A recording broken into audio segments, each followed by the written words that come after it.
ମୁଁ ରେମୁଣା କହୁଛି। ମୋ ଜନ୍ମ ଇତିହାସ ପ୍ରାଚୀନ ଆଉ ଗୌରବମୟ।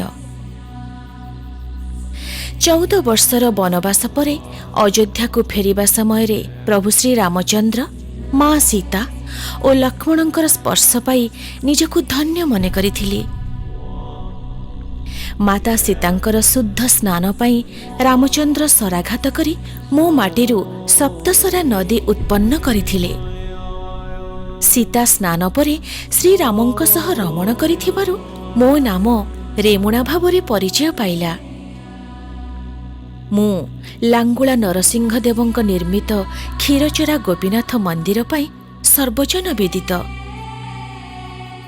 ମୋ ଶରୀରରେ ଥିବା କ୍ଷୀରଚୋରା ମନ୍ଦିର, ରାମଚଣ୍ଡୀ ମନ୍ଦିର, ମାଧବେନ୍ଦ୍ରପୁରୀ ସମାଧି ମନ୍ଦିର, ଗାର୍ଗେଶ୍ୱର ମନ୍ଦିର, ସପ୍ତଶରା ନଦୀ ଏହି 5ଟି ପବିତ୍ର ସ୍ଥାନ ପାଇଁ ମୋତେ ପଞ୍ଚତୀର୍ଥ ରେମୁଣା ଭାବେ ସମସ୍ତେ ଭକ୍ତିପୂତ ପ୍ରଣାମ ଜଣାନ୍ତି।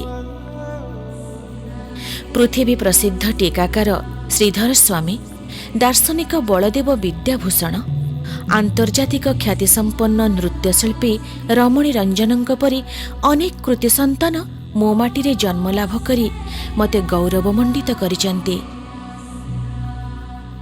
କାରିଗରୀ ଶିଳ୍ପ, ବିଶେଷ କରି କଂସା ପିତ୍ତଳ କାରିଗରୀ ପାଇଁ ମୋର ଖ୍ୟାତି ରହିଥିଲେ ମଧ୍ୟ ଆଧୁନିକତାର ଯନ୍ତ୍ର ସଭ୍ୟତାରେ ପେଶି ହେଇ ପୂର୍ବ ସମ୍ମାନରେ ଆଞ୍ଚ ଆସିଛି।